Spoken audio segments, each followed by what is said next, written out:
नमस्कार, स्वागत है आप सभी का हमारे चैनल सुविद्या पर। और आज हम बात कर रहे हैं क्लास 9th का चैप्टर नंबर 6 जो कि है टिश्यूज़। ओके, टिश्यूज़ जिसे हिंदी में कहा जाता है ऊतक।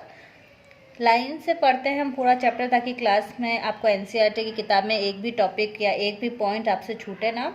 From the last chapter we recall that all living organisms are made up of cells. ठीक है, इससे पिछला जो चैप्टर था चैप्टर नंबर 5 जो कि था सेल्स। तो सेल्स जो होती हैं, कोशिकाएं जो होती हैं, वो हम सभी जानते हैं कि कोई भी लिविंग ऑर्गेनिज्म है, कोई भी अगर जीवित ऑर्गेनिज्म है, जीव है, तो किसका बना होता है? सेल्स से मिलकर बना होता है। So in unicellular organisms a single cell performs all basic functions. अगर हम एक यूनिसेल्युलर ऑर्गेनिज्म की बात करें, ऐसा ऑर्गेनिज्म देखें, ऐसा जीव देखें जिसका पूरे शरीर में सिर्फ एक ही कोशिका हो, ओके, जिसे हम एक कोशिकी कहते हैं, तो उसमें वो एक जो कोशिका है, जो सिंगल कोशिका है, सिंगल सेल जो है, वो सारे बेसिक फंक्शंस करती है। फॉर एग्जाम्पल अगर हम अमीबा की ही बात करते हैं तो अमीबा में जितनी भी कार्य हैं, जितने भी कार्य हैं, चाहे वो मूवमेंट से रिलेटेड हो, चाहे वो फूड को बॉडी के अंदर लेने से रिलेटेड हो, रेस्पिरेशन से संबंधित हो, एक्सक्रीशन से संबंधित हो, ये सारे काम किसके द्वारा किए जाएंगे? सिर्फ एक ही सेल के द्वारा किए जाएंगे। But in multi cellular organisms there are millions of cells. लेकिन अगर हम बात करते हैं मल्टी सेलुलर ऑर्गेनिज्म की, बहुकोशिक जीव की अगर हम बात करते हैं, तो उनका जो शरीर है वो बहुत सारी सेल्स से मिलकर बना होता है। Most of these cells are specialised to carry out a few functions. अब ये जो सारी सेल्स होती हैं, ये कुछ विशिष्ट कार्यों को करने में सक्षम होती हैं। ओके, यानी कुछ सेल्स का जो हम कह सकते हैं ग्रुप है, वो एक विशेष प्रकार के कार्य को करता है। So each specialised function is taken by a different group of cells.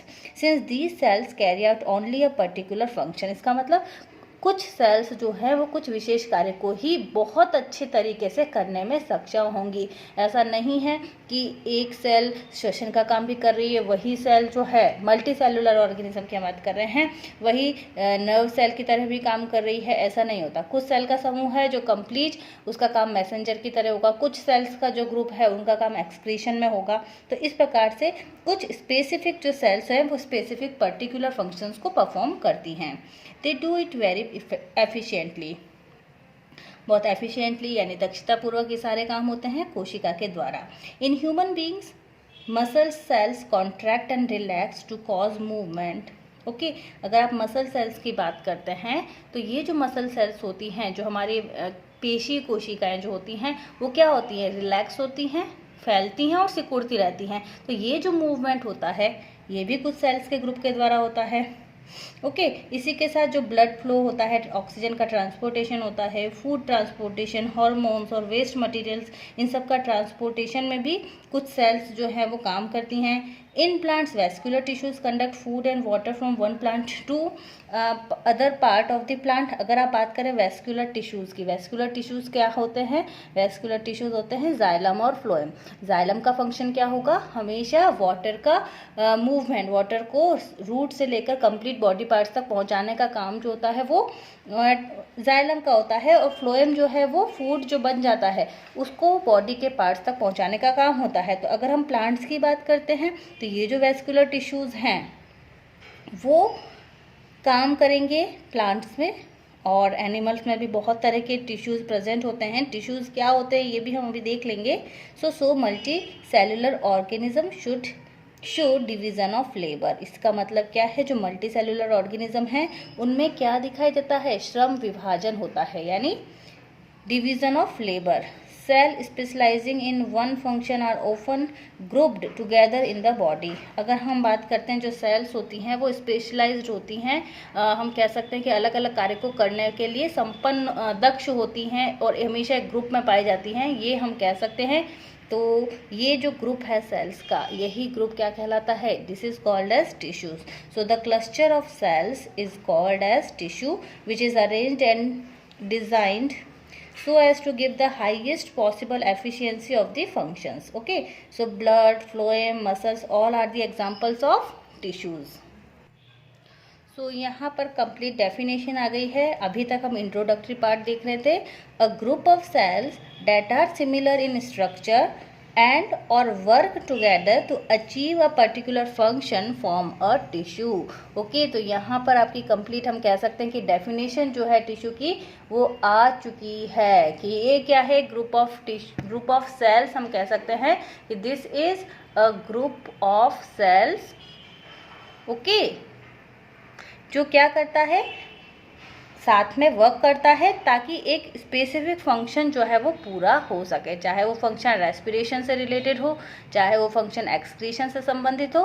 तो ये सारे कार्य प्रॉपर तरीके से हो सकें उसके लिए किसकी ज़रूरत होती है, सेल्स के क्लस्टर की, सेल्स के समूह की, और ये सारे कार्य को एक साथ संपन्न करती हैं और इससे मिलकर क्या बना है, इसी को हमने क्या कहा है, ऊतक कहा है या टिश्यू कहा है। टिश्यू को हिंदी में क्या कहा जाता है, ऊतक कहा जाता है। अब are plants and animals made of same types of tissue, क्या प्लांट और एनिमल सेम टाइप के टिश्यू के बने होते हैं, तो नहीं भाई। जब हम बात करते हैं सेल्स की, ठीक है, अब हमें ये पता चल गया कि जब सेल्स ग्रुप में मिलती हैं तो बहुत सारी सेल्स मिलकर क्या बनाती हैं, बहुत सारी सेल्स मिलकर टिश्यू बनाती हैं। अब ये जो टिश्यूज़ हैं, क्या एनिमल्स और प्लांट में सेम टाइप के टिश्यूज़ प्रेजेंट होते हैं। जब हमने सेल की बात करी थी, जब हम सेल से या कोशिका से संबंधित बात कर रहे थे, तब भी हमने पढ़ा था कि एनिमल सेल और प्लांट सेल में बहुत ज़्यादा डिफरेंसेस होते हैं। ओके, सो यहाँ पर अगर हम बात करेंगे टिश्यूज़ की, जो कि सेल्स का ग्रुप है, तो वो कैसे एक जैसा हो सकता है। So let us compare their structure and functions. Do plant and animal have the same structure? Do they both perform similar function? क्या दोनों के फंक्शन सिमिलर होते हैं, तो यहाँ पर हमें ये चीज़ क्लियर देखनी पड़ेगी। So there are noticeable differences between the two। अब अगर हम देखें तो दोनों में बहुत ज़्यादा डिफरेंसेस होते हैं जिनको हम स्पष्टतः हम कह सकते हैं कि हाँ भाई ये डिफरेंसेस हैं। प्लांट्स आर स्टेशनरी और फिक्स। आप सभी को पता है कि प्लांट जो होता है वो क्या होता है, स्थिर होता है। प्लांट्स में कभी किसी प्रकार का मूवमेंट नहीं होता है। They don't move. Most of the tissues they have are supportive. और बहुत सारे जो क्या कह सकते हैं टिश्यूज जो कि प्लांट में पाए जाते हैं वो पौधे को सहारा देने के लिए होते हैं, उनको सपोर्ट देने के लिए होते हैं। ओके, जो कि उनको स्ट्रक्चर स्ट्रेंथ देते हैं कि प्लांट जो है वो सीधा खड़ा रहे, क्योंकि उसमें कोई मूवमेंट नहीं हो रहा है। जबकि अगर हम बात करते हैं, इसी के अलावा ये भी देख लीजिए कि most of the tissue are dead since dead cells can provide mechanical strength as easily as live ones. Okay, तो यहाँ पर जितनी भी अधिकतर जो टिश्यूज़ होते हैं वो कैसे होते हैं, डेड सेल्स के बने हुए होते हैं, मृत कोशिकाओं के बने होते हैं, ताकि मैकेनिकल स्ट्रेंथ जो है वो प्लांट को प्रोवाइड कर सकें। इसी के साथ अगर हम बात करते हैं प्लांट टिश्यू को, तो उनको लेस मेंटेनेंस की ज़रूरत होती है। ओके, तो ये तो एक बात हो गई। अगर हम बात करते हैं, एक तरफ की बात कर ली हमने प्लांट्स की। अब अगर हम एनिमल्स की बात करें तो एनिमल्स को क्या करना पड़ता है भाई, फूड के लिए, मेटिंग के लिए, शेल्टर के लिए, आश्रय के लिए, इस सब के लिए इधर उधर घूमना पड़ता है। और इसके लिए उनको एनर्जी की भी ज़्यादा ज़रूरत होती है, मेंटेनेंस की भी ज़्यादा ज़रूरत होती है। So as compare to plant tissue, यहाँ पर लिविंग सेल्स का जो ग्रुप है वो ज़्यादा पाया जाता है, और they are living as well as they consume more energy. और यहाँ पर जो सेल्स होती हैं वो ऐसी नहीं होती है कि जैसे प्लांट में स्टेशनरी, प्लांट को सीधा रखने के लिए या सहारा देने के लिए टिश्यूज़ की ज़रूरत होती थी, यहाँ पर ऐसा चक्कर नहीं होता है। तो ये तो एक बड़ा डिफरेंस हो गया। अब दूसरा क्या है, another difference between animals and plants is in the pattern of growth. Second example अगर हम बात करें, उनकी वृद्धि से रिलेटेड, उनकी ग्रोथ से रिलेटेड होता है, उनमें जो भिन्नताएं हैं। The growth in plant is limited to certain. अगर हम बात करते हैं प्लांट्स की, तो पौधों में जो वृद्धि होती है कुछ स्पेसिफिक एरियाज तक होती है, लेकिन एनिमल्स में ऐसा नहीं होता। There are some tissues in plant that divide throughout their life. लेकिन ऐसे भी कुछ ऊतक होते हैं जिनमें हमेशा डिवीज़न होने की क्षमता पाई जाती है। ओके, वो हमेशा मतलब लाइफ टाइम तक उनमें डिवीज़न होता रहता है सेल्स में। These tissues are localised in certain regions. लेकिन वो पूरे पेड़ में नहीं होते, कुछ स्पेसिफिक रीजन्स होते हैं, जैसे कि शूट जो स्टेम का टिप पोर्शन होता है वहाँ पर होंगे, या रूट टिप पे होंगे। तो ऐसे स्पेसिफिक एरियाज में इस प्रकार के टिश्यूज़ प्लांट में पाए जाते हैं जो कि हमेशा ग्रोथ करते रहते हैं। Based on the dividing capacity of the tissue, various plant tissues can be classified as growing, meristematic tissues and permanent tissue. तो इसके आधार पर अगर हम बात करें प्लांट्स में कि प्लांट्स में जो टिश्यूज़ हैं उनमें डिवीज़न के आधार पर अगर हम बात करते हैं तो 3 टाइप में हम डिवाइड कर सकते हैं टिश्यूज़ को। कौन कौन से हो जाएंगे वो? ग्रोइंग और मेरिस्टेमेटिक, और दूसरा हो जाएगा permanent tissue. Cell growth in animal is more uniform, और इसी के साथ अगर हम बात करें एनिमल्स में अगर हम ग्रोथ की बात करते हैं तो ये ज़्यादा यूनिफॉर्म होती है अगर हम कंपेयर करें प्लांट से, ठीक है। और यहाँ पर कोई निश्चित सीमा नहीं होती कि भाई कोई स्पेसिफिक रीजन है जहाँ पर डिवीज़न होगा, कहीं डिवीज़न नहीं होगा, तो ऐसे सारे रीजन्स एनिमल्स में नहीं पाए जाते हैं। So, the structural organization of organs and organ system is far more specialized and localized in complex animal than even a very complex plant। अगर हम बात करें ऑर्गन, क्योंकि अगर हम बात करते हैं सबसे पहले सेल्स होती हैं, सेल्स से मिलकर टिश्यूज़ बनते हैं, टिश्यूज़ से ऑर्गन और ऑर्गन से ऑर्गन सिस्टम का निर्माण होता है। तो जब ऑर्गन सिस्टम की बात करते हैं तो अगर कोई अंग बन रहा है, ऑर्गन और ऑर्गन सिस्टम का जो स्ट्रक्चरल ऑर्गेनाइजेशन होता है ना, वो बहुत ही कॉम्प्लेक्स पौधा भी क्यों ना हो, लेकिन जटिल जंतुओं में से ज़्यादा नहीं होता है। ये बात यहाँ पर कही गई है कि एनिमल्स में ये कॉम्प्लेक्सिटी ज़्यादा होती है अगर हम प्लांट से इसकी तुलना करते हैं। This fundamental difference reflect the different modes of life pursued by these 2 major groups of organisms. तो ये जो मूल अंतर है वो जीवों में 2 महत्वपूर्ण समूहों के जीवन यापन के विभिन्न तरीकों को दर्शाता है। विशेषकर हम क्या कह सकते हैं कि इनका जो भोजन करने की जो प्रक्रिया है उसमें ये इस चीज़ को बताता है। Also they are differently adapted for a sedentary existence on one hand and active locomotion on the other hand। Similarly अगर हम बात करें प्लांट जो होते हैं वो एक ही जगह पर स्थिर होते हैं, गतिहीन होते हैं, जबकि जो जंतु हैं वो गतिशील होते हैं। तो ये बहुत सारे डिफरेंसेस हम यहाँ पर बात कर सकते हैं। It is the reference to the complex animal and plant body that we will now talk about the concept of tissue in some detail। तो यहाँ तक हमने शुरुआत में क्या बात की? सबसे पहले हमने थोड़ा सा इंट्रोडक्टरी पार्ट देखा कि होते क्या है टिश्यू। टिश्यूज़ होते हैं ग्रुप ऑफ सेल्स जो कि एक सिमिलर टाइप का स्ट्रक्चर होता है और सिमिलर टाइप का वो फंक्शन परफॉर्म करते हैं, कोई भी स्पेसिफिक फंक्शन को कंप्लीट करते हैं, वो टिश्यू होते हैं। और उसके बाद हमने बात करी कि क्या प्लांट और एनिमल टिश्यू सेम होते हैं, तो नहीं, यहाँ पर हमने कुछ डिफरेंसेस देखे। अब हम यहाँ पर डिटेल में बात करेंगे कि भाई प्लांट टिश्यूज़ क्या होते हैं। ओके, सो प्लांट टिश्यूज़ के हमने टाइप्स जो थे अभी बात की ही थी कि प्लांट टिश्यूज़ को हम अलग अलग पार्ट्स में डिवाइड कर सकते हैं।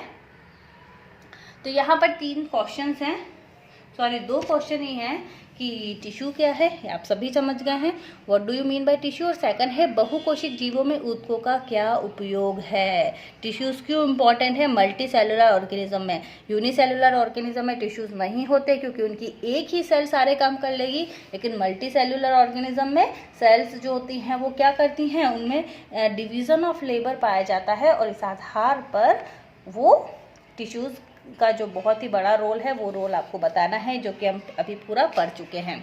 तो अब हम बात करते हैं सबसे पहले प्लांट टिश्यू की। तो प्लांट टिश्यू जो है उसको मुख्य रूप से 2 पार्ट में डिवाइड कर सकते हैं, 2 टाइप में डिवाइड कर सकते हैं। पहली जो टाइप है वो कहलाती है meristematic tissue. Okay, meristematic tissue बताने से पहले यहाँ पर आपके सामने क्या किया गया है कि छोटी सी एक्टिविटी दी गई है कि रूट्स जो होती हैं ऑनियन बल्ब में, उन रूट्स में आपको देखना है कि किस प्रकार से या कौन से पार्ट में किस प्रकार से यहाँ पर वृद्धि हो रही है रूट्स में। तो क्या किया है, आप सबसे पहले आपके सामने 2 शीशे के जार ले लेने हैं आप लोगों को और उसमें पानी भर देना है। अब 2 प्याज लेनी है और दोनों को इसके ऊपर रख देना है। ठीक है, डायग्राम में आपको दिखाई दिया है। अब क्या करना है, इसमें जो छोटी छोटी रूट्स निकली हैं आपको इनकी लेंथ जो है वो देख लेनी है या माप लेनी है, उसका आप माप लें दोनों को। अब क्या करना है, एक दिन रख लिया, दूसरे दिन रख लिया और तीसरे दिन रख लिया, तीनों दिन आपको इनकी रूट्स की जो लेंथ कितनी बढ़ रही है ये देखते रहना है। अब क्या करना है, दूसरे जार में रखी जो प्याज है, सेकंड वाला जो जार है, इसमें जो प्याज रखी हुई है, चौथे दिन आपको क्या करना है, 1 सेंटीमीटर उसे कट कर देना है। कितना कट करेंगे, 1 सेंटीमीटर उसे कट कर देंगे। अब यहाँ पर पूरा दिया हुआ है। 1 सेंटीमीटर कट करने के बाद दोनों जार में रखी प्याज की मूलों की लंबाई का 5 दिनों तक और निरीक्षण करें और बाद में आपको पता लगाना है कि फाइनली कितनी जो लेंथ है वो बड़ी है और उसको आपको इसमें कंप्लीट करना है। ओके, तो यहाँ पर आपको एक चीज़ याद रहेगी कि जो मेरिस्टेमेटिक टिश्यूज़ होते हैं, यहाँ पर आपने इसका ऊपर से 1 सेंटीमीटर पोर्शन काटा था, तो यहाँ पर ग्रोथ और ज़्यादा मानी जाएगी। ओके, तो इस प्रकार की एक छोटा सा ऑब्जर्वेशन है, उसे आपको करना है। तो यहाँ पर इसके माध्यम से क्या बताया गया है कि जो प्लांट्स होते हैं उसमें जो ग्रोथ होती है वो कुछ निश्चित एरिया में होती है। ऐसा नहीं कि पूरे प्लांट में एक जैसी ग्रोथ होती है, कुछ भाग ऐसे होते हैं जहाँ पर ग्रोथ ज़्यादा होती है। क्योंकि वहाँ पे कौन से टिश्यू पाए जाते हैं, वहाँ पे पाए जाते हैं मेरिस्टेमेटिक टिश्यू। तो जहाँ जहाँ पौधे में मेरिस्टेमेटिक टिश्यू पाए जाएंगे वहाँ पर ग्रोथ ज़्यादा होगी। ओके, अब ये कहाँ कहाँ पाए जाते हैं, तो ये आपके सामने डायग्राम है कि अगर हम बात करते हैं प्लांट में कहाँ कहाँ पर मेरिस्टेमेटिक टिश्यू पाए जाते हैं, तो कुछ स्पेसिफिक 3 पार्ट में से डिवाइड किया गया है।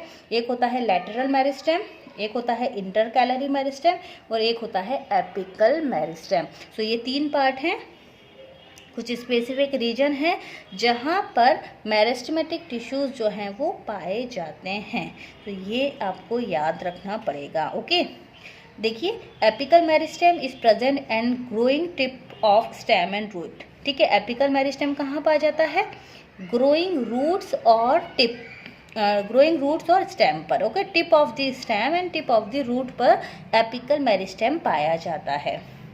इसका काम क्या होता है भाई, लेंथ को इंक्रीज करना स्टेम की भी और रूट की। क्यों? क्योंकि ये रूट के टिप पर और स्टेम के टिप पर पाया जाता है apical meristem. Second, the girth of the stem of root increase due to lateral meristem. Okay, cambium का जो फॉर्मेशन होता है, ये जो हम कह सकते हैं चौड़ाई जो है बढ़ रही है, वो किसकी वजह से बढ़ेगी, लैटरल मेरिस्टेम की वजह से बढ़ेगी। और इंटरकैलरी मेरिस्टेम जो होता है ये कहाँ पाया जाता है, it is found in base of the leaf. Okay, या फिर इंटरनोड्स के बीच में पाया जाता है। 2 नोड के बीच का जो पार्ट होता है इंटरनोड, वहाँ पर इंटरकैलरी मेरिस्टेम पाया जाएगा। तो हमने पहला टाइप पढ़ा प्लांट टिश्यू का, जो कि मेरिस्टेमेटिक टिश्यू है। मेरिस्टेमेटिक टिश्यू ऐसे टिश्यूज होते हैं जहाँ पर हमेशा विभाजन होता रहता है और इन्हें 3 भागों में डिवाइड किया गया है। ओके, तो ये कुछ एग्जाम्पल्स हमने देख लिए। Now as the cells of this tissue are very active, they have dense cytoplasm। ये सबसे इम्पॉर्टेंट बात है कि यहाँ पर क्योंकि बार बार विभाजन होता है, तो ये जो सेल्स होती हैं वो बहुत ज़्यादा क्या होती हैं, एक्टिव होती हैं। और एक्टिव होने के कारण बहुत ज़्यादा क्रियाशील होती हैं और इसके कारण इनका जो साइटोप्लाज्म है वो बहुत ज़्यादा डेंस होता है, थिन सेल्यूलोज वॉल होती है और प्रोमिनेंट न्यूक्लियाई होता है, यानी स्पष्ट केंद्रक इसमें दिखाई देता है। इनके पास कोई वैक्यूल्स नहीं होते हैं, दे लैक ऑफ वैक्यूल्स, क्योंकि फूड स्टोर की बात ही नहीं होती यहाँ पर। Can we think why they have lack of vacuoles? क्यों? क्योंकि यहाँ पे कंटिन्यू डिवीज़न होता रहता है और इस कारण यहाँ पर वैक्यूल्स जो है वो कम पाए जाते हैं या नहीं होते हैं। ओके, तो ये तो पहला टाइप हो गया मेरिस्टेमेटिक टिश्यू।